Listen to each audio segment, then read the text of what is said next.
Ju, pode vir. Vamos orar pela vida do Ju, deixa ele chegar aqui. Aguenta subir aqui?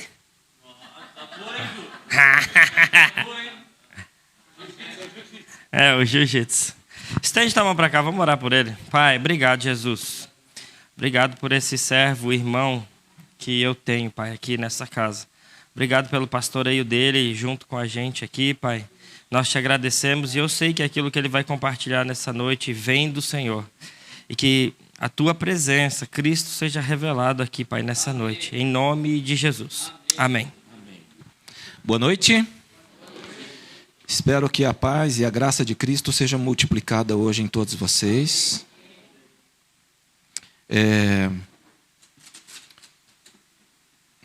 Quem me conhece sabe que não tá fácil para mim estar aqui. Mas eu estou aqui. Então, por favor, abram suas Bíblias no Evangelho de João, capítulo 15, verso 12 a 17.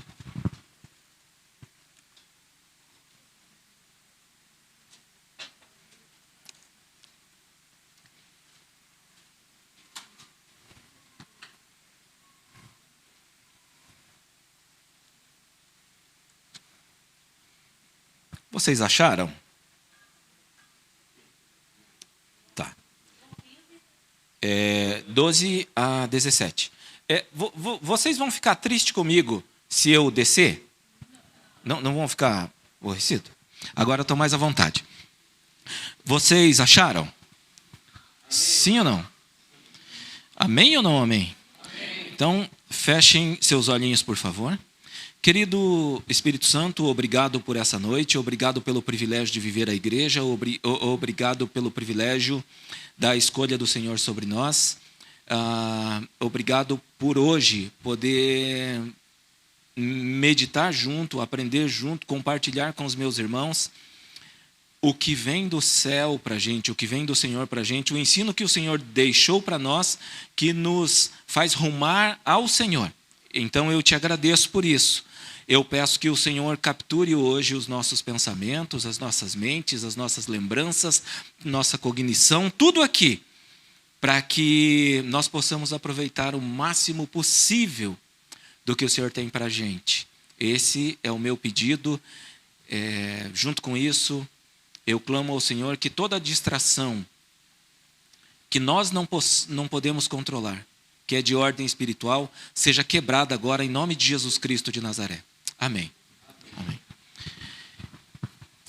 E o meu mandamento é este, que se amem uns aos outros, que vos ameis uns aos outros, assim como eu amei vocês. O meu mandamento é este. Não existe amor maior que este. De alguém dar a própria vida por causa dos seus amigos. Vós sois meus amigos, se praticai o que eu vos mando. Eu já não chamo vocês de servos, porque o servo não sabe o que o seu senhor faz. Mas eu vos tenho chamado de amigos. Pois tudo o que eu ouvi do meu Pai, eu compartilhei com vocês. Não fostes vós que me escolhestes, ao contrário.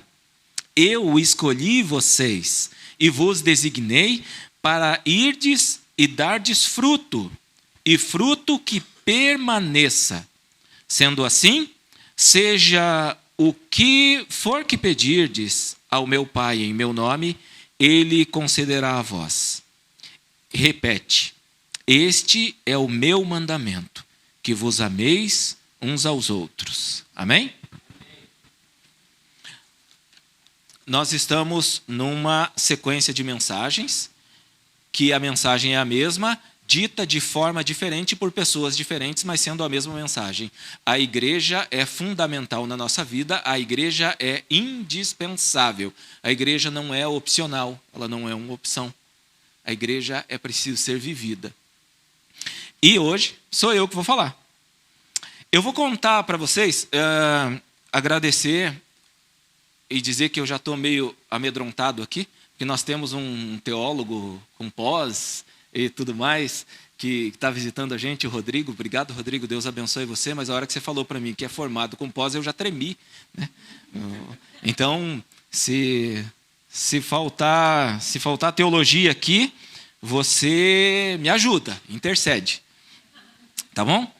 Eu vou falar para vocês sobre Santo Agostinho. Não vou falar para vocês sobre ele, mas um pouco sobre ele. Alguém já viu falar de Santo Agostinho? Poucos ouviram falar. Mas ele é um teólogo importantíssimo na história da igreja. Importantíssimo mesmo. Existe um entendimento de igreja cristã hoje que acompanha os ensinos de Agostinho lá do século III e IV. Ele é bem velhinho. E a história dele é interessante. Ela é muito parecida com a maioria de nós aqui. Alguns de nós não, mas a maioria sim. Agostinho não nasceu na igreja, como o pastor e a pastora. Não nasceu. Ele nasceu no mundo dele, do jeito dele. A mãe dele, cristã. Cristã modesta, mas cristã. E Agostinho, um rapaz sagaz, assim, inteligentíssimo, e que não estava satisfeito com o tempo dele. Ele estava insatisfeito com o tempo dele e com o conhecimento que se tinha na época. E Agostinho, ele nasceu na África, se mudou da África para a Europa, para Roma. Ele foi até lá. Chegando naquela cidade, ele encontra o polo do conhecimento, onde tudo estava acontecendo, as tendências eram criadas, dali se espalhava para o mundo, ali tinha um império. Tinha uma cidade movimentada, não se diz tanto de império, mas tinha uma cidade movimentada. Nesse período, ele buscando conhecimento e querendo saber mais, como boa parte da gente, ele decide ser filósofo. E inicia a carreira dele de filósofo. E para testar, não ficar só na área do pensamento, para ele ter experiências, ele decide ser um perdulário. E um devasso mesmo. Tinha a sua vida pregressa. Assim, até ali não tinha mudança nenhuma. Acompanhava os sentimentos dele de vida antiga. Com isso, ele viveu a vida dele nas noites, mas ele não estava satisfeito com isso. Essa história se parece com a de bastante gente aqui. Nós buscamos alguma coisa aqui, eu não estava satisfeito. Eu busquei alguma coisa ali, eu não estava satisfeito. Santo Agostinho é a mesma coisa. Para isso, no mundo da filosofia, ele encontra uma linha de pensamento chamado maniqueísmo. Tinha um pensamento, naquela época, que influenciou até a igreja e castigou a igreja, os pensamentos deles assim. Nessa caminhada do conhecimento maniqueísta, um dia, agora vai chegar bem na gente. Agora vem um exemplo prático assim, que foi um negócio interessante, até que o Rodrigo me falou ali. Eu e ele conhecemos uma mesma igreja, mas eu não sabia da teologia daquela igreja, o jeito deles estudarem a vida cristã. E ele me contou agora, eu não sabia. Santo Agostinho, ele encontra um dos pensadores deles, e o cara começa a falar um monte de coisa, mas não responde às expectativas do coração de Santo Agostinho. Não responde à busca dele de entendimento também.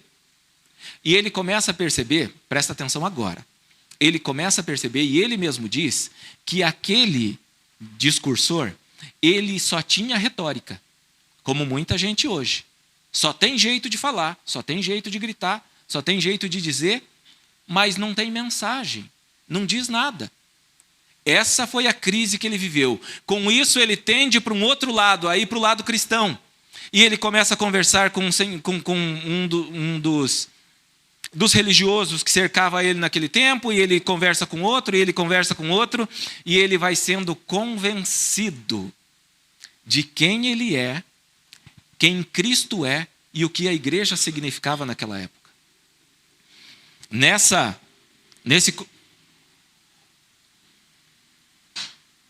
Nesse convencimento dele,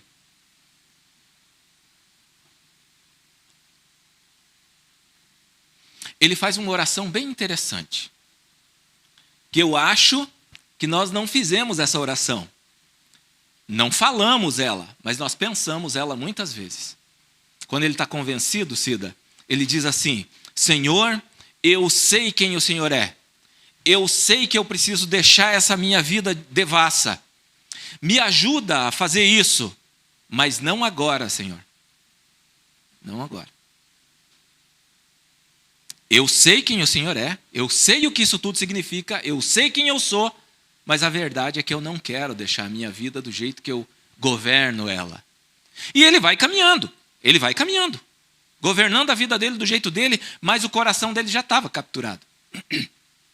Ele vai aprendendo, até que o ensino de Cristo pega ele de um jeito que ele se vê sem saída. Um filósofo formado, bom de condição, com a linha de pensamento sendo respeitado, já bom de retórica, ele se vê sem saída para o coração dele, para as necessidades da vida dele. E ele cai de joelho um dia sozinho em casa e ele começa a dizer: Senhor, por que eu não consigo? Senhor, por que eu sei, mas eu não consigo deixar essa vida? Senhor, o que eu preciso fazer? O que eu preciso fazer? O que eu preciso fazer? Ele ouve na casa do lado uma criança cantarolando uma brincadeira que diz assim: pega e lê, pega e lê, pega e lê, pega e lê. Para ele, aquilo foi uma resposta de Deus para ele. Para ele foi. Ele entendeu na hora que era a Bíblia. E ele abriu a Bíblia.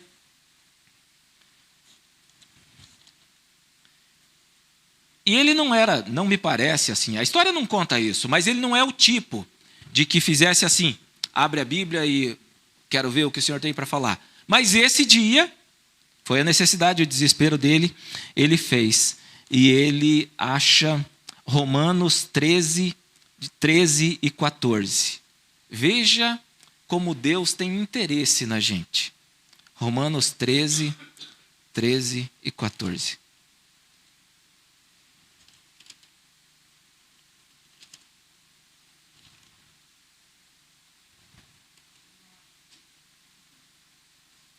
Lembram que a história contada foi de uma vida sem regras, uma vida vivida pelo seu prazer?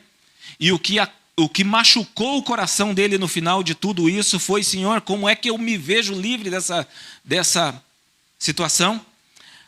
Romanos 13 e 14 diz assim: viva de modo decente, como em plena luz do dia, não em orgias e bebedeiras, não em imoralidade sexual e depravação, não em desavenças e invejas. Ao contrário, se revistam do Senhor Jesus Cristo e não fiquem idealizando como satisfazer os seus desejos, os desejos da carne. Isso mudou a vida de Santo Agostinho. Mudou. A fé que a mãe dele professava e que para ele era muito singela, fez total sentido na vida dele, e a partir dali ele passou a construir teologia, mesmo dedicando a sua vida ao estudo, filósofo que era, se tornou um religioso importante na época dele, que precisou, por conta disso, voltar para a cidade dele, na África novamente, para poder cuidar daquela cidade e daquela paróquia. Um dia, ele se levanta para combater o maniqueísmo, que era o que ele acreditava antes. Combater agora como cristão. Quando a cidade dele, Hipona, quando a cidade dele é tomada, foi sitiada, foi fechada, teve um cerco, eles não conseguiram escapar, ele tinha a oportunidade de escapar, ele já não quis mais escapar, ele já não quis mais fugir, fazer do seu jeito. Ele ficou com a sua cidade e aquela foi a ruína física dele. Ele ficou naquela cidade até que ela fosse tomada. Essa é uma história interessante, não é? De quem tinha um tipo de vida e uma vez que conhece Cristo, mudou o tipo de vida. Mas eu quero falar da teologia que ele construiu. A teologia que ele construiu é o que nós vamos discutir hoje. Para combater o maniqueísmo, que dizia assim, muito sutilmente e fortemente, ele dizia que existe uma batalha de dois seres dominantes na Terra. Dominantes. O mal e o bem. Mal do lado do inimigo, com as coisas materiais. O bem do lado de Deus, com a vida espiritual. E esse ensino, ele foi entrando e foi entrando. Por isso que eu falei que o Rodrigo me disse ali sobre a teologia liberal de uma outra igreja que a gente foi conhecer. Essas coisas vão entrando assim, sutilmente. Só que nós estamos falando hoje sobre a fundamentalidade da igreja na nossa vida, a importância da igreja na nossa vida. A igreja não é indispensável ou opcional, ela não é. Mas esses pensamentos vão entrando, como agora vão entrando. E de repente você tolera coisas que a palavra nunca disse para você tolerar. E você corta coisas que a palavra nunca disse para você cortar. Esses ensinos são perigosíssimos.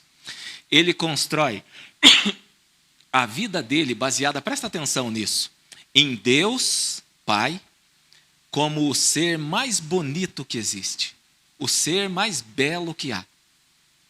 Feche seus olhos aí, só um pouquinho. Eu vou provocar a tua imaginação.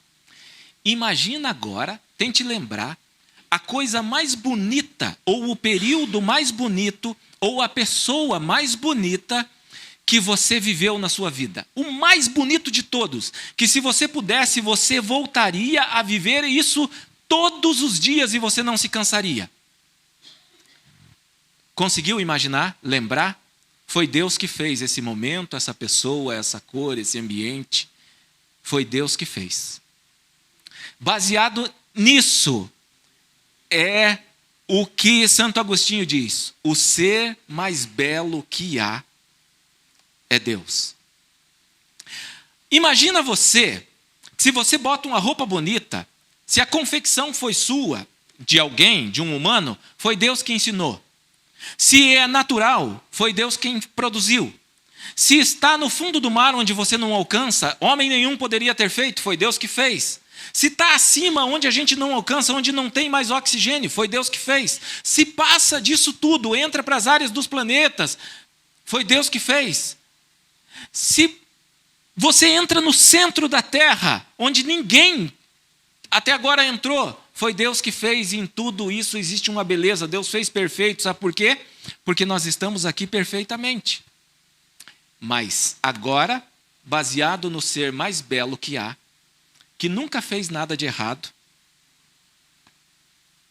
e nunca fez nada feio, e eu gosto da teologia de Santo Agostinho, eu pessoalmente gosto, o ser mais belo que há. Deus, por que existe essa desgraceira aqui? Isso é tão feio. Não foi Deus que fez. Dá uma olhadinha se não tem o dedo do homem naquilo ali. Dá uma olhadinha. Esse ser mais belo que há fez o ser humano. E ele fez o ser humano mais belo que existe. Não tinha defeito. O ser humano não tinha defeito. Não precisava se esconder. Andava nu. Não tinha vergonha. Não tinha medo. Não existia nada de ruim nele. E Deus fez esse ser para eles ficarem juntinhos. Junto. E Deus fazia questão de estar junto se relacionando. Nós estamos entrando agora no que é o relacionamento de Deus com a gente e a gente com Deus como igreja. Até que um dia a serpente fala no ouvido de Eva e ela acredita que existe alguma coisa mais agradável do que o que Deus fez, do que a palavra de Deus, do que o jeito que Deus orientou. E isso existe até hoje, está cheio. E ela desobedece. A partir da desobediência do ser mais belo que há, ela tem um filho assassinado. Ela perde a sua casa. Ela perde o seu habitat. E eles tentam de novo buscar e buscar e buscar, até que o ser mais belo que há, ele diz assim: Eva, Adão e a sua descendência, vocês não conseguem. Deixa eu conversar com Noé. Conversou com Noé, eu vou providenciar um resgate para vocês. E acontece, um resgate doloroso, tristíssimo, mas acontece. Depois disso, o ser humano, depois de Noé, vai desandando, desandando, desandando, até que Deus chama Abrão. Não, eu insisto em ter o povo comigo. Eu insisto em ter relacionamento comigo. O Criador de tudo, o ser mais belo que há, que nunca erra, que nunca falha, que nunca mente, que não tem medo, que não se apavora. Ele decidiu insistir no ser humano. Vocês estão acompanhando comigo essa história? Isso é fantástico. Sabe que a insistência de Deus em nós faz parte do projeto do ser mais belo que há. Isso é incrível. Porque se eu olho para vocês aqui, alguns eu amo, outros eu suporto, outros eu tolero. Essa é a verdade. Outros eu não quero perto. Mas o ser mais belo que há, o que eu amo, ele ama. O que eu suporto, ele ama. O que eu tolero, ele ama. O que eu quero distante, ele ama. E que é próximo. Isso é o desenho mais bonito que existe do relacionamento Deus-homem. Não tem nada igual isso aí. Não tem nada igual. O ser mais belo que há, trata com Abraão. Abraão tem a sua vida, tem as suas falhas, continua para Isaac, continua para o povo fica aprisionado por uma série de decisões de Deus ser Deus. Até que no final de todas as tentativas de resgate, Deus chama Noé, desse período, chama Moisés, nesse período, um homem sem condição nenhuma, segundo ele, sem condição nenhuma de exercer aquela tarefa, mas Deus, o ser mais belo que há, diz, não, vai lá, eu quero esse povo comigo, e traz esse povo com ele num período de maior vivência, Deus e humanidade, já no coletivo, já não é uma família, é o coletivo, é um povão, num lugar onde não tinha nada, só tinha areia e sol. Quem gosta de sol? É bom, né? Sabe que o que faz do deserto o deserto é o sol nunca parar de brilhar? Sol demais também é ruim, né? Naquele período, Deus tem intimidade com aquele povo e pode se mostrar como Deus no que eles conseguem entender uma deidade. Mas não para.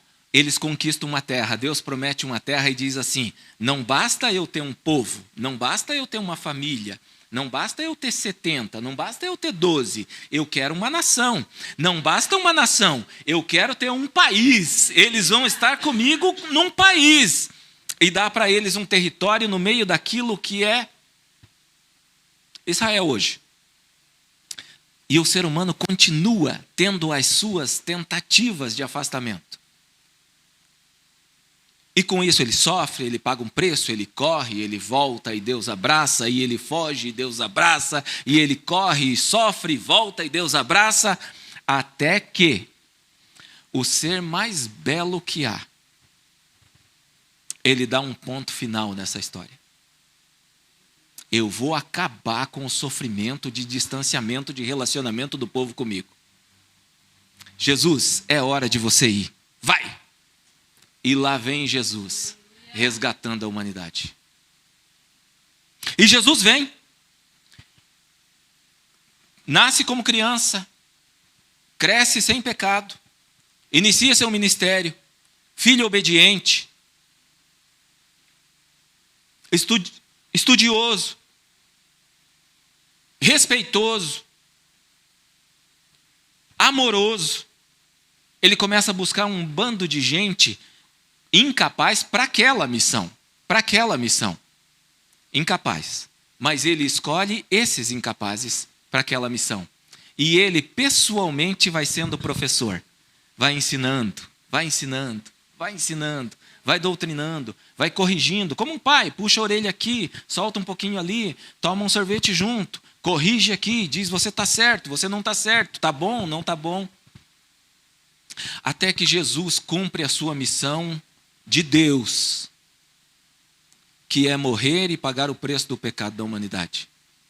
Mas, Joarildo, onde entrou a igreja aí ainda? A igreja entrou quando Jesus, numa conversa com Pedro, presta atenção agora.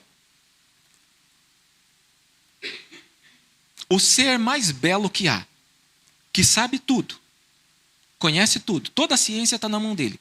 Decidiu enviar Jesus para que a humanidade fosse salva. E enviou. E ela aconteceu. Mas ainda não bastava isso, se não houvesse entendimento. Ele trocando uma ideia com um aluno dele. Pedro, pessoal, quem eles estão dizendo que eu sou? Eles não te veem como Deus, eles acham que o senhor é um profeta. Tá. E os outros? Os outros dizem que eu sou tal pessoa, que o senhor é tal pessoa. Os outros dizem que o senhor é tal pessoa. E vocês, quem falam que eu sou?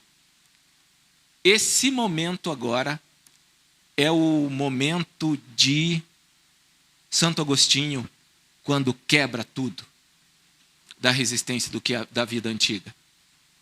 Ele diz assim: o Senhor é Deus, o Senhor é o nosso Deus, o Senhor é o nosso Messias Salvador. Pedro, a partir de agora, então você entendeu, a partir desse entendimento que Cristo, que Deus está com vocês, um entendimento que o povo não teve desde que houve a separação entre Adão e Eva. Não houve esse entendimento, não houve. Houve um Deus distante, mas de repente Pedro entende, o Senhor está presente. Pedro, a partir dessa situação, eu estabelecerei a minha igreja.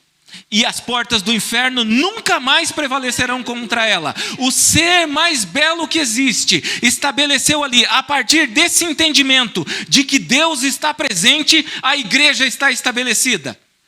A igreja está estabelecida. Foi só para Pedro? Pedro estava junto com o povo. E as portas do inferno não prevalecerão contra ela.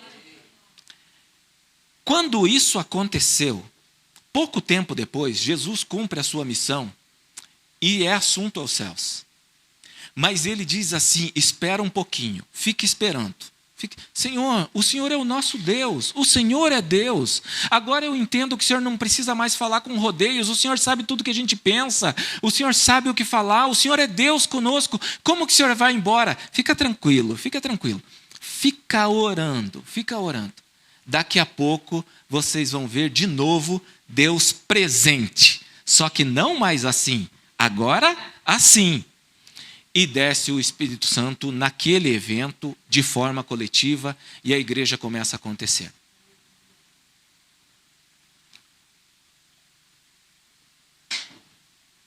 Me diz uma coisa, do Guedes. Enquanto eu não entendo que Deus é Deus, meu Salvador, meu único Salvador, que o Espírito de Deus vai morar em mim, enquanto eu não entendo esse poder dele de transformação em mim, enquanto eu estou morto no pecado, eu sou igreja com você? Eu não sou igreja com você. O que faz igreja hoje? O que faz a igreja ser igreja? A igreja ser igreja faz o Espírito Santo vir e morar dentro dessa pessoa e ele render a sua vida para Cristo completamente, e no render a vida para Cristo completamente, ser enchido do Espírito de Deus, e o mesmo Espírito do ser mais belo que há, Criador de todas as coisas, que providenciou Jesus para ser a nossa redenção, a nossa salvação, e esse mesmo Jesus estabeleceu a partir de agora, que modo o ser humano vai ter contato com Deus? É através de que modo? Ele não está mais aqui para falar e evangelizar fisicamente. Ele não está mais para fazer isso. É a partir de onde? Eu estabelecerei a minha igreja e as portas do inferno não prevalecerão contra ela. É isso. Isso é viver igreja. Como que eu vivo igreja, Kaique, te odiando? Deixa agora que eu falei sobre isso. Nós vamos ver os conselhos de Jesus, Deus, que estava na criação, o ser mais belo que há. O que é que ele fala a respeito de ajuntamento, igreja? Mateus 23, 37. 23, 37 a 39.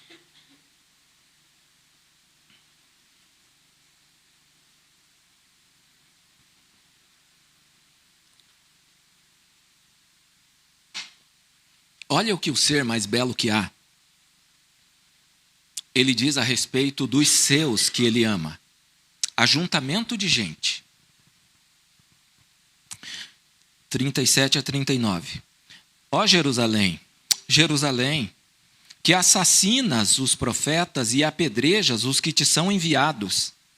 Quantas vezes eu quis reunir os teus filhos como a galinha acolhe os seus pintinhos debaixo das suas asas, mas vocês não aceitaram. Tem interesse de Deus no ajuntamento do seu povo ou não? Esse ajuntamento nunca parou. Ele nunca parou. Só que aí tem uma consequência do afastamento, como o afastamento de Eva também e Adão. Olha 38. Pois eis que a vossa casa ficará abandonada, pois eu declaro que a partir de agora, de modo algum me vereis, até que venhais a dizer, bendito é o que vem em nome do Senhor. Israel é um povo importante para Deus? Importantíssimo. Eles são igreja conosco? Não, eles não são igreja conosco. Eis que a vossa casa ficará abandonada, pois eu declaro que a partir de agora, de modo algum vocês me verão, até que venham a dizer, bendito é o que vem em nome do Senhor. Qual a possibilidade deles verem Jesus como Senhor? Qual a possibilidade deles verem Jesus, Deus como amigo, Jesus como amigo? É através de Cristo. É através de Cristo. Onde Cristo é pregado, anunciado, falado, nas bases do ser mais belo que há, que ensinou? Onde? Onde? Numa roda de filosofia? Faça-me o favor.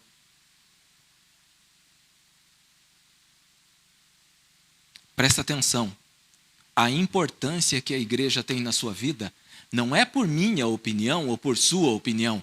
É pela escolha do ser mais belo que há, o caminho que ele fez para que a igreja acontecesse. Não existe hoje um outro meio, onde Cristo é anunciado como Senhor e total liberdade, a não ser na igreja. Não existe. Não existe. Existem outras filosofias, existem outros meios, existem outros Jesus. Eu estava um dia numa escola bíblica, no seminário, conversando com um professor, e ele me disse, eu estava falando a respeito de uma seita, tirando dúvidas com ele, porque eu tinha ido visitar eles, e ele falou assim, Juarildo, eles falam sobre Jesus, mas o Jesus que eles falam para você, é o que você vê aqui? Eu falei, não, não é. Então eles anunciam outro Jesus, e não esse. Nem tudo que parece igreja é igreja. Nem tudo que você faz pensando ser igreja é igreja. Deus escolheu o ajuntamento dos santos. Ele escolheu o ajuntamento dos santos, onde Ele é a pessoa central, para que isso se espalhe, para que a humanidade conheça Cristo. É através de mim e de você. É através de mim e de você. Isso é interessante, que os defensores da filosofia agora... Quem é filósofo aqui? Ninguém? Menos mal, assim não tem enfrentamento. Os defensores da filosofia hoje admiram Santo Agostinho como filósofo e diz assim, mas Cristo se manifestou para ele sem nenhuma intervenção de igreja. Sem nenhuma intervenção de igreja, com quem foi que ele aprendeu? Com quem foi que ele aprendeu? Eu acabei dizendo para vocês. Ele aprendeu com um religioso, ele aprendeu com a fé singela da mãe dele, que deixou marcas na vida dele. E depois disso, uma vez que aquele baita filósofo foi convertido, nasceu de novo, onde foi que ele se viveu a vida dele? Foi dentro da igreja. Então, cuidado com a intelectualidade que você pensa ter e que te distancia do povo de Deus, te distancia do corpo de Cristo. Próximo versículo, Mateus 16, 18, eu já falei que é onde Pedro se encontra com ele. Nesse entendimento de que Cristo é Deus. Atos 20, 28.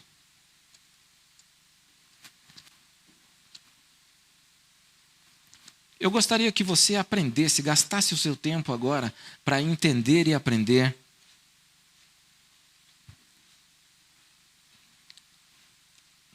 Para que você tenha resposta para dias difíceis na sua vida, para questionamentos difíceis na sua vida.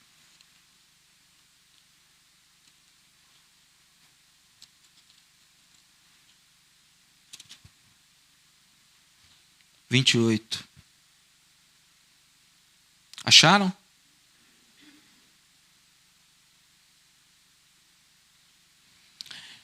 Para quem questiona, e há quem questione, Tá bom? Eu não estou dizendo para você de coisas que a gente não vê, não ouve e não é interpelado às vezes, tá bom?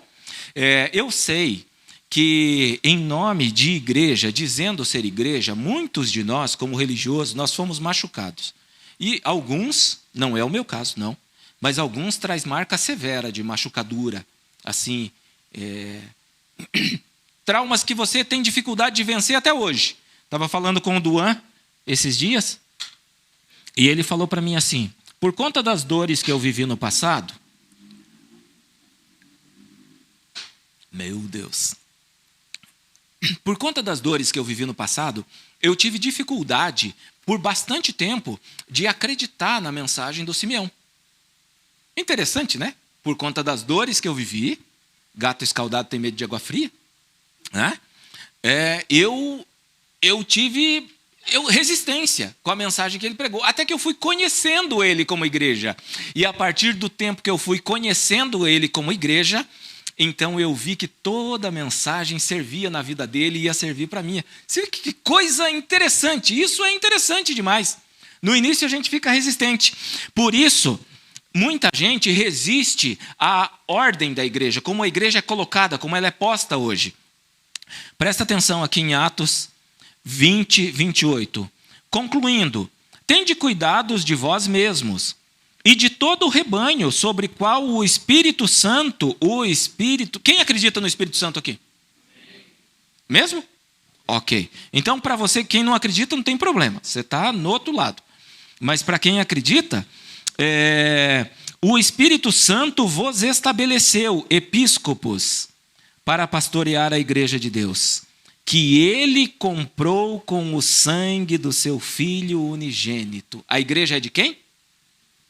Eu tenho algum direito de peitar o ser mais belo que existe, que insiste em me abraçar e me buscar de todas as formas e dizer para ele assim, o senhor está equivocado, o senhor não sabe fazer, eu tenho um jeito melhor de viver relacionamento com o senhor do que pela igreja? Alguém aqui tem esse direito? Eu não tenho. Concluindo, olha o que ele diz. Isso aqui ele está dizendo para ministro, para quem cuida da igreja. Concluindo, tende cuidado de vós mesmos e de todo o rebanho. Tende cuidado do rebanho, sobre o qual o Espírito Santo vos estabeleceu. O Espírito Santo estabeleceu lideranças na igreja. Serviçais na igreja. Serventes na igreja. Para pastorear a igreja de Deus. Que ele comprou com o sangue do seu Filho unigênito. A igreja não é meu pertence e não é feita do meu jeito. Porque se eu quiser fazer igreja do meu jeito, eu não vou fazer igreja. Eu vou fazer qualquer outra coisa, mas não é igreja. Igreja é de Cristo. Foi ele quem definiu, a partir do entendimento de que Deus estava presente. 1 Coríntios 12, 28. Agora nós vamos assim até o final. Vai se preparando para mexer na Bíblia aí, tá bom? Isso é bom, né? A gente volta à vereda antiga. 1 Coríntios 12, 28. Acharam? Eu disse em Atos 20 que Deus estabeleceu tanto liderança como igreja. 1 Coríntios 12, 28. Assim, na igreja, Deus estabeleceu alguns, primeiramente apóstolos, em segundo lugar profetas, em terceiro mestres, em seguida os que realizam milagre, os que têm dons de curar, os que têm dons de prestar ajuda, os que têm dons de administração, os que falam de línguas diversas. Acaso todos são apóstolos? Ou todos são profetas? Ou todos são mestres? Ou todos têm o dom de realizar milagres? Ou dons de cura? Ou todos falam línguas? Ou todos interpretam? 28 novamente. Assim, na igreja, Deus estabeleceu primeiramente apóstolos. Deus estabeleceu na igreja. Deus estabeleceu. Isso aqui é doutrinário. Isso aqui é para que você aprenda que igreja não se vive do seu jeito. Igreja eu não vivo do meu jeito. Igreja eu vivo do jeito de Deus que estabeleceu. O jeito que Ele quis. A igreja é dele. E é o único meio pelo qual hoje eu conheço a Cristo. Que modo hoje a gente conhece a Cristo? Eu soube agora passando períodos de Ramadã, né, é muito interessante. Períodos de Ramadã é muito interessante. A gente começa a orar por eles, de repente chegam as notícias. Converteu gente aqui, pipoca gente convertendo para tudo quanto é lado no mundo muçulmano. E isso para a gente é bom, é interessante. E para eles, então, alguém contou, isso eu já contei para vocês, uma pessoa caminhando, assoviando, um crente, assoviando uma música, e alguém da comunidade, do lugar, corre atrás dele. Que música é essa? É uma música que a gente toca na nossa comunidade. Como assim? Mas por quê? Ele já ficou meio com medinho, né? Ele falou, eu passei a noite toda sonhando com essa música. Aí ele conta para o muçulmano o que que aquela música diz. Pronto, está lá, nascido um convertido. Sabe o que aconteceu? Criou uma igreja lá. Ficou uma igreja naquele lugar. Ficou uma igreja, não ficou um cidadão avulso, espalhado, não. Nasceu uma igreja. Nasceu uma igreja. Isso é interessante, não é? Esses sinais seguirão os que crerem. Agora vai mais. Esse testemunho não é meu. Esse eu escutei do pastor Michel Piragini. Olha, eu gosto dele. Ele disse que agora, nesses dias de Síria, de crises de Síria, eles viram alguma coisa assim, de que um moço estava caminhando 1 ano sendo doutrinado, ensinado, como o Agostinho. E ali com as dúvidas e os medos, mas indo na igreja e eles ensinando ele. De repente, chega o final do ano, eles convocam ele. Viu, você quer se batizar? Você quer... Ó que doido a coisa. Não é que você quer entregar a sua vida para Cristo. Você quer entregar a sua vida por Cristo. Loucura, né? E ele prontamente disse, não quero. Ele sabia o que aquilo significava. Caminharam com ele por mais 2 meses. 2 meses depois ele não aguentou. Ele procurou o ministro e falou, eu preciso entregar a minha vida. Eu preciso. Chegou em casa e aí enfrenta os pais nessas condições de religião diferente, né? E como eles são, fundamentalistas que são, acreditam no que acreditam. Pai, eu sou cristão agora, pai. Eu já sabia. O senhor sabia, pai? Não vai me matar? Já tem 2 meses que eu tenho visto você indo e voltando para aquela igreja lá tomar lição com eles, e eu comecei a colocar veneno na sua comida, e você não morreu de jeito nenhum. Esse seu Cristo deve ser poderoso mesmo, deve ser. Para onde ele foi? Para a igreja. Ele foi para a igreja, não ficou sozinho. Cristo imediatamente, à medida que estava trabalhando no Filho, já estava trabalhando no Pai. Cristo quer alcançar as pessoas e formar igreja. Estabelecerei a minha igreja e as portas do inferno não vão prevalecer contra ela. Que direito eu ou você temos de nos manter distantes ou afastados ou andando do nosso jeito, dizendo ser cristão? Dizendo ser cristão. Romanos 16. Romanos 16. Agora, eu estava lendo esse capítulo e eu não aguentei. Vocês lembram que quando eu li o nosso primeiro versículo, que é João 15, tem uma parte que ele diz assim, para que vocês deem frutos. Lembram disso? E não só isso, para que o fruto de vocês permaneça. Olha, eu estava lendo para poder pregar, falar sobre ele, e eu desabei a chorar. Paulo mandando então recomendação e saudação. Deixa eu fazer uma pergunta antes de ler. Quais são os frutos que nós vamos produzir sendo igreja? Sendo cristão. Quais são os frutos? Frutos do Espírito. Isso resulta em pessoas. Resulta em pessoas. À medida que os frutos vão acontecendo e eles permanecem, resulta em pessoa. Qual é o fruto de uma ovelha? É ovelhinha. Qual é o fruto de um casal? É um bebezinho. Qual é o fruto de um cristão? Imediatamente outras pessoas. Não é? Não é nisso que resulta? Então presta atenção do que é uma igreja estabelecida. Recomendo-vos a vossa irmã Febe, que é diaconisa na igreja de Cencreia.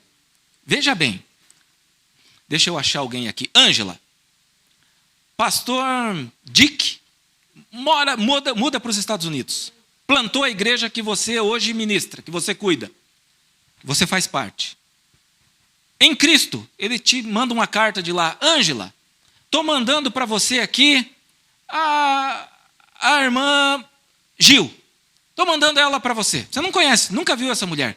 Mas eu recomendo ela para você, que você dê hospedagem, abrigue ela, porque ela é nossa irmã na fé. Isso é a igreja acontecendo. Distância. Olha a igreja. A gente não quer receber nem a comunidade na nossa casa, às vezes, porque a gente não gosta. Tem uns que tem razão de não gostar mesmo, né? Mas tem gente que...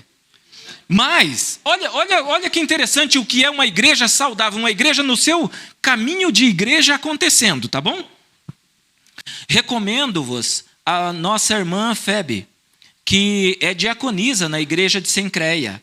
Peço que a recebais no Senhor de modo digno, como os santos devem ser recebidos, e a ajudeis em tudo, até em tudo o que venha necessitar, porquanto ela tem prestado grande auxílio para muitas pessoas, inclusive para mim. Olha Paulo sendo beneficiado pela igreja, sendo cuidado, protegido. O baita herói, apóstolo Paulo, sendo protegido pela igreja.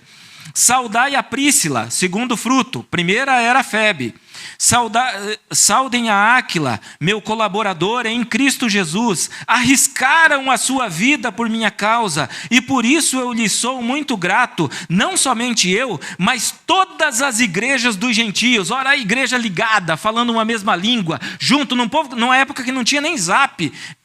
Saudai igualmente a igreja que se reúne na casa deles. A igreja se reúne na casa? A igreja se reúne na casa, os crentes se juntam, eles se reúnem na casa. Quando você está abrigando uma célula, uma ação house na sua casa, você está abrigando a igreja de Cristo. A igreja de Cristo está acontecendo, as congregações começam assim, as igrejas crescem assim. Quando a gente abriga a igreja em casa, quando você abriga a igreja em casa, você é um missionário naquele lugar, você está pisando missão naquele lugar. Tem gente que acha que estar na igreja é só vir aqui, viver aqui. Se não existe vida na sua casa como igreja, não existe vida nenhuma aqui, não existe comunhão nenhuma aqui. Isso é importantíssimo para que você saiba. Saudai a Priscila e Áquila, meus colaboradores. Obrigado. Meus colaboradores em Cristo Jesus arriscaram a vida por mim e por isto lhes sou muito grato. E não somente eu, mas olha quem.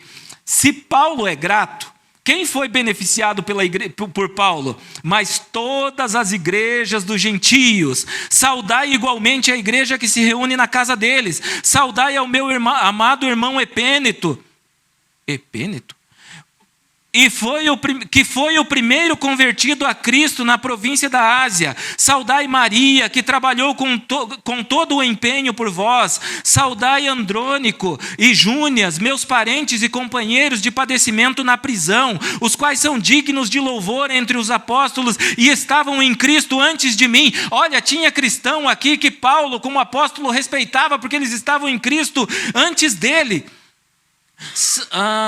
Saudai a Amplíato e meu dileto irmão no Senhor. Saudai Urbano, que é nosso cooperador em Cristo, e assim como meu amado Estaques. Saudai Apeles, aprovado em Cristo. Saudai os que pertencem à casa de Aristóbulo. Saudai a Herodião, meu parente. Saudai os da casa de Narciso, os que estão no Senhor. Saudai Trífena, Trífosa, mulheres que se dedicaram arduamente ao trabalho do Senhor. Saudai a estimada Pérside, e que igualmente fielmente empenhou com devoção da obra do Senhor. Saudai Rufo, eleito no Senhor, e sua mãe também, que tem sido mãe para mim também. Alguém dentro da igreja foi mãe para o apóstolo Paulo. A igreja se relaciona, a igreja vive junto, isso é igreja. Saudai a Filólogo e Júlia, Nereu e sua irmã, saudai a Olimpa e todos os santos que com eles estão, saudai uns aos outros com um beijo santo. Todas as igrejas de Cristo vos enviam fraternas saudações.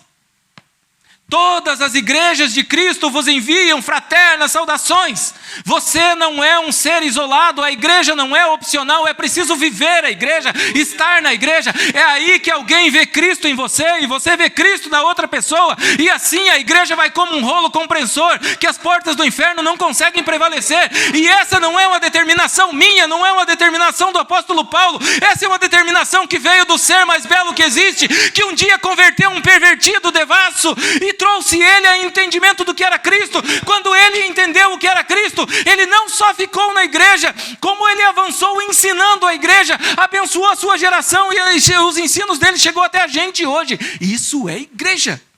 Isso é empolgante demais. A coisa mais gostosa do mundo é ser igreja. É isso que é. Como é que você pode andar sofrendo, pagando as mínguas como se fosse um ermitão? Não existe ermitão no reino dos céus. Não existe eremita no reino dos céus, não existe. Existe um povo que se abraça e vai levando. Eu acho que eu passei do limite aqui, me desculpe.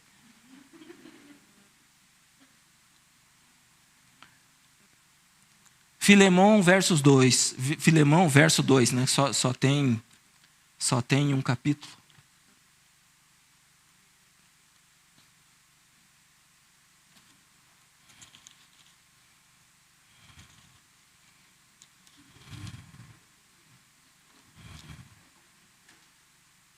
Se eu tivesse que mandar saudação, eu ia falar saudai ao Nando, que sempre acende a luz quando eu preciso. Acharam Filemão? Filemão está coladinho com Hebreus. É o livro antes de Hebreus, é um livro grande, é fácil de achar.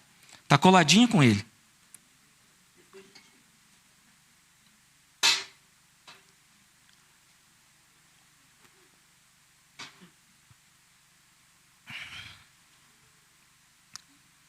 Vocês acharam? Tá. Diz assim. A irmã, só tem nome legal esse povo, né? A irmã Áfia e Arquipo, nosso companheiro de batalha, e as igrejas que se reúnem em sua casa. Eu vou começar do 1 aqui.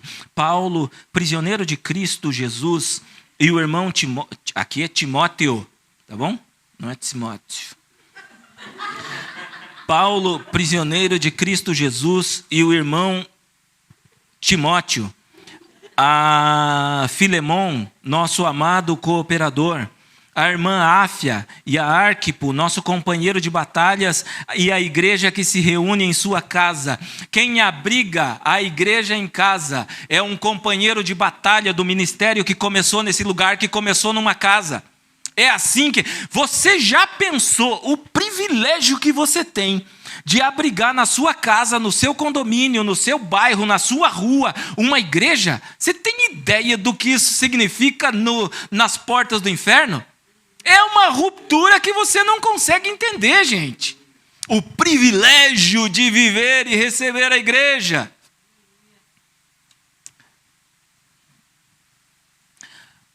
Paulo chama ele de companheiro de batalha. 3 João, verso 10. Se segura aí, que vocês gostam de Bíblia, é agora que nós vamos soletrar.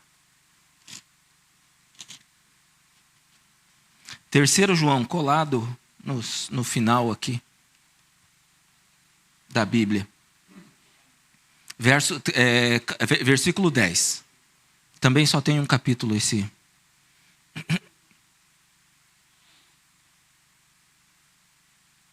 Agora, eu falei para vocês sobre...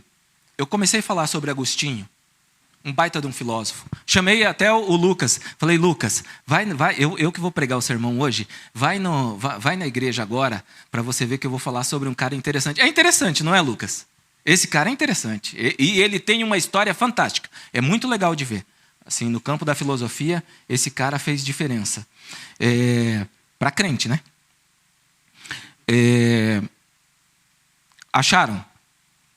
Eu falei que antes que Agostinho viveu outros entendimentos, que foi maniqueísmo, e havia tantos ismos, e antes dele já tinha, e antes dele já tinha, e antes dele já tinha, e no apóstolo João, que foi o último apóstolo vivo, onde se encerrou a revelação a respeito do céu sobre nós,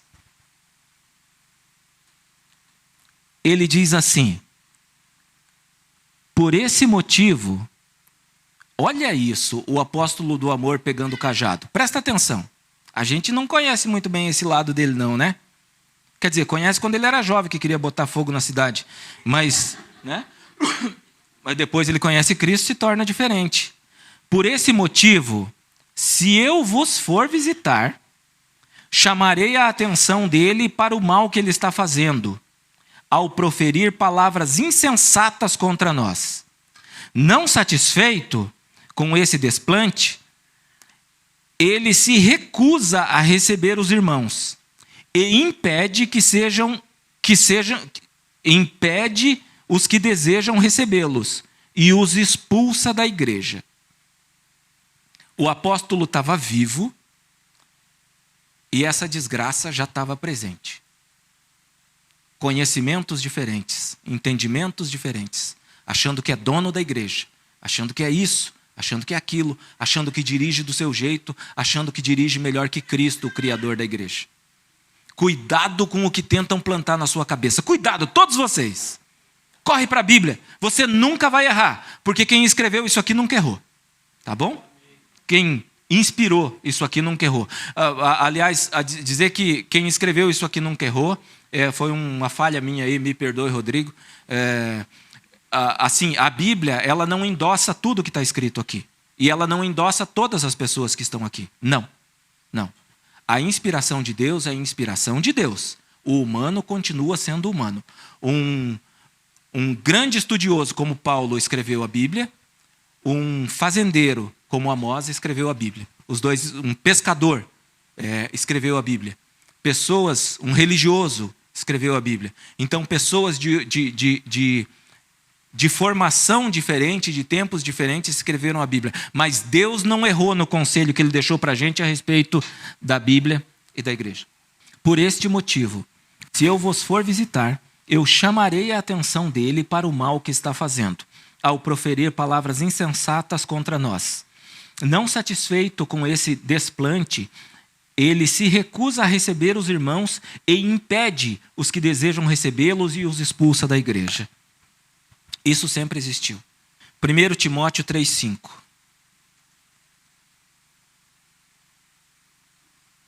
Vocês estão cansados de conhecer? Não?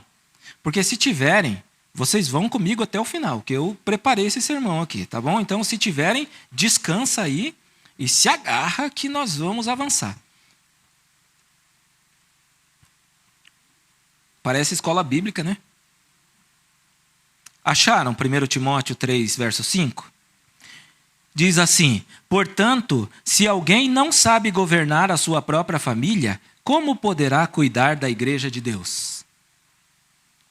Você quer dar pitaco a respeito da igreja de Deus? Passa a cuidar direito da sua casa. Isso serve para mim e para você. Isso aqui não tem um subterfúgio, não tem uma palavrinha, não tem uma maciada, não tem nada. Isso aqui não é uma indireta da Bíblia. Isso aqui é uma direta da Bíblia. Ele está falando aqui para quem tenta liderar ou desenhar ou fazer a igreja do seu jeito ou conduzir, ser um pastor à sua maneira, seja quem for. Mas isso serve para todos. Se você quer dar pitaco na igreja de Deus, tenha na sua família um exemplo melhor do que a igreja de Deus. E se você não tem, por favor, acompanhe a igreja. Salmo, agora chega de dar chinelada, né? Salmos 29, por favor. Que salmo tem a ver com a igreja, né?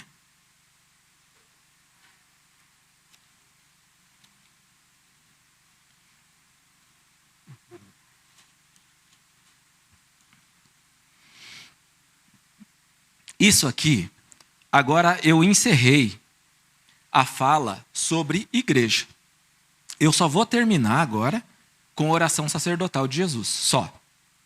Mas tem 3 salmos que nós vamos ler junto aqui, que agora não fala sobre a igreja, fala sobre o Criador da igreja, o ser mais belo que há. Estão prontos? Tributai ao Senhor, vós, filhos dos poderosos, rendei ao Senhor glória e força. Tributai ao Senhor a glória devida ao seu nome. Adorai o Senhor por causa do esplendor da sua santidade. A voz do Senhor ressoa sobre o bramido das águas. O Deus glorioso troveja. O Senhor está sobre a vastidão dos mares. A voz do Senhor expressa força. A voz do Senhor é majestosa. A voz do Senhor quebra os cedros. O Senhor despedaçou os cedros do Líbano. O Senhor faz o Líbano saltar como bezerro. O monte Hermon como cria de búfalo. A voz do Senhor corta os céus com raios flamejantes. A voz do Senhor fez tremer o deserto. O Senhor faz tremer o deserto de Cádiz. A voz do Senhor faz tremer as corças e desnuda os carvalhos da floresta. E no seu templo todos bradam juntos. Todos bradam glória! É isso. A voz do Senhor sabe mais que a gente. A voz do Senhor é mais poderosa que a gente. A voz do Senhor é mais inteligente que a gente. A voz do Senhor conhece antes da gente. A voz do Senhor conhece depois da gente. Sabe a preocupação que você tem com seu filho? O Senhor não tem. Ele conhece o futuro dele, está seguro na mão dele. O Senhor muda os rumos. O Senhor muda rios. O Senhor faz o que Ele quiser. O Senhor abre os mares. O Senhor faz descer fogo do céu. O Senhor é o Senhor e Ele merece toda a glória. É isso, pare de questionar a igreja. E se alguém questiona do seu lado, seja crente, não incrédulo. O Du tem uma frase que eu acho que é a teologia da vida dele, e eu gosto de escutar quando ele fala. Ele é convencido, completamente convencido. Ele diz assim: quando o céu, os anjos, chegam ao redor de Cristo, Deus, chegam ao redor de Deus, eles não conseguem dizer outra coisa. E independente do lado que você olha de Deus, você não vê outra coisa. E se você olha de cá, você não vê outra coisa. Esse Deus santo, santo, santo, santo, e que obriga o ser humano a dizer santo, porque não há outra coisa a dizer. Os demônios adoram a Deus, e esse Deus que os demônios adoram, que é mais poderoso que tudo, decidiu te amar e mandou Cristo, e Cristo decidiu adotar a forma, a estratégia de igreja, e como igreja, Ele nos abraçou e nos alcança. O único modo do reino de Deus estar acontecendo, vivendo, sendo anunciado nessa terra, é através da... É isso. A igreja é indispensável, seja aqui nessa tribuna, seja aqui no chão, seja ali na porta, seja na rua, seja na sua casa, você precisa viver a igreja, não há outra opção. Não há outra opção. E agora, eu nem vou ler os outros salmos, porque a gente já... Eu não sei que horas são, eu tô atrasado? Eita, rapaz, eu tô virado no Eduardo Guedes. Vamos lá. É contagioso. Então vamos encerrar agora. Vocês entenderam? Nós vamos encerrar lendo João 17, tá bom? Apóstolo João, capítulo 17. Vocês acharam? Ok. Então...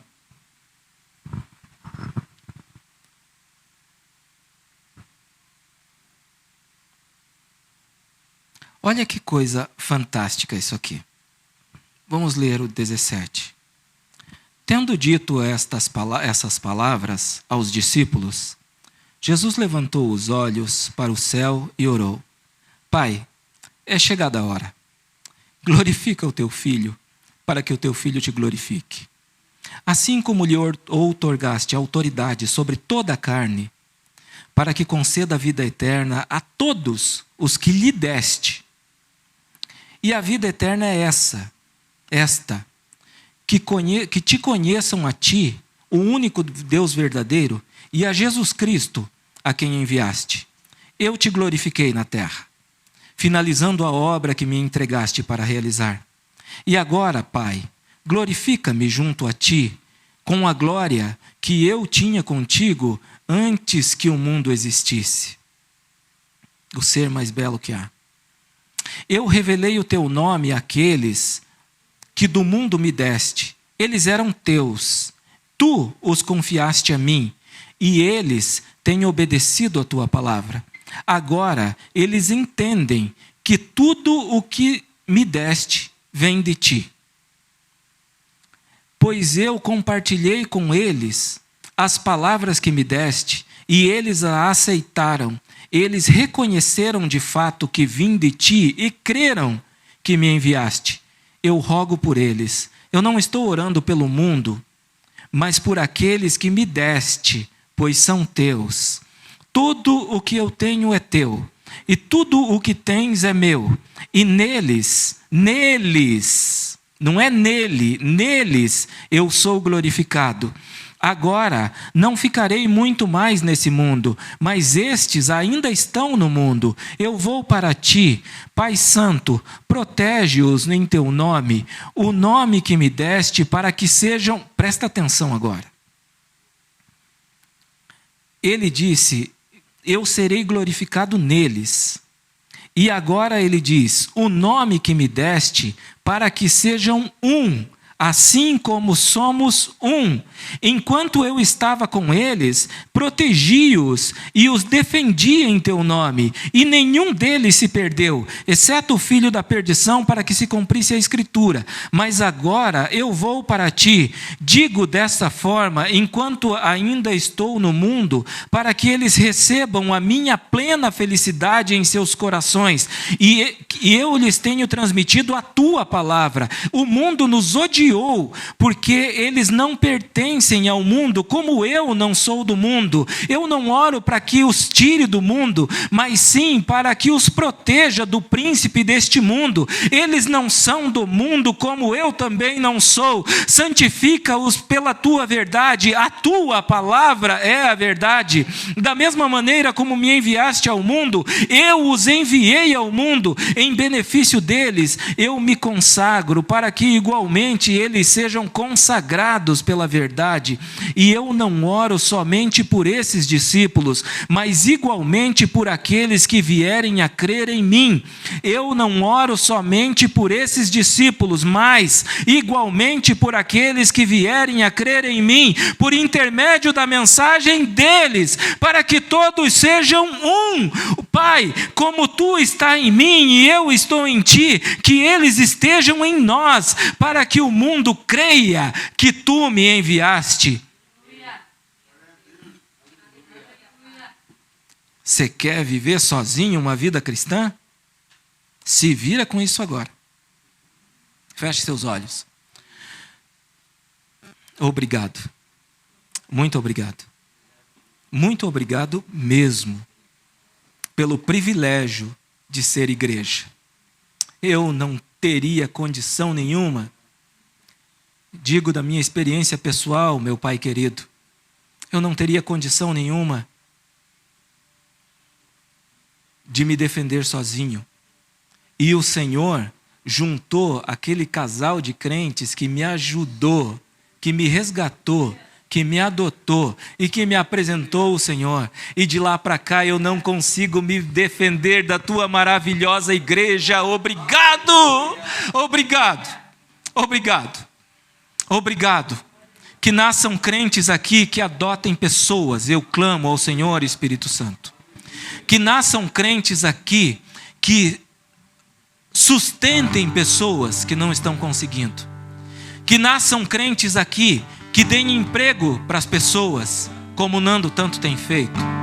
que nasçam crentes aqui, que amem receber a tua igreja na sua casa e se prepare para viver a igreja em casa, e que sonhe com uma igreja plantada no seu terreno, mesmo antes, mesmo depois dele ter partido para a glória com o Senhor. Que da vida de todos nós nasça fruto, e que pessoas sejam frutos, e que esses frutos permaneçam e vão além da gente. Dá para a gente, por favor, o privilégio de viver a igreja, porque o Senhor estabeleceu a igreja, não fomos nós que estabelecemos a igreja. Dá para a gente entendimento para ser um ajudador da igreja, um auxiliador da igreja, alguém que leva junto, que caminha junto, que sustenta. Dá para a gente o privilégio de receber e guardar e proteger missionários. Dá para a gente o privilégio de ajudar a igreja que está sofrendo agora do outro lado do mundo, do outro lado do continente, além mar. Senhor, dá para a gente agora coragem para abraçar pessoas que precisam, a ponto de que eles não consigam se defender da tua doce mensagem, porque só assim eles serão salvos, como Agostinho foi salvo. Dá para a gente coragem de compartilhar com os ricos, dá para a gente coragem de compartilhar com os pobres, dá para a gente autoridade para corrigir os maridos que agridem as mulheres que desonram os maridos, os pais que não respeitam os filhos. Dá para a gente autoridade para poder entregar um conselho tão forte que as pessoas consigam te ver, sejam obrigadas a te ver, e abandonem a vida dos seus prazeres, das suas vontades, e passem a viver a serviço de um propósito maior, que é o propósito do Senhor. Não existe mais outro jeito de viver cristianismo que não seja o estabelecido pelo Senhor, e eu não quero mais me propor a te desafiar. Guarda a nossa igreja, estabelece a nossa igreja, estabelece a sua igreja, nos estabelece na sua igreja, nos torna irmãos, meu Senhor. Esse é o nosso clamor. Obrigado pelo privilégio, pelo doce privilégio de pertencer à tua igreja. Em nome de Jesus, o ser mais belo que há e que não erra nas suas decisões. Amém.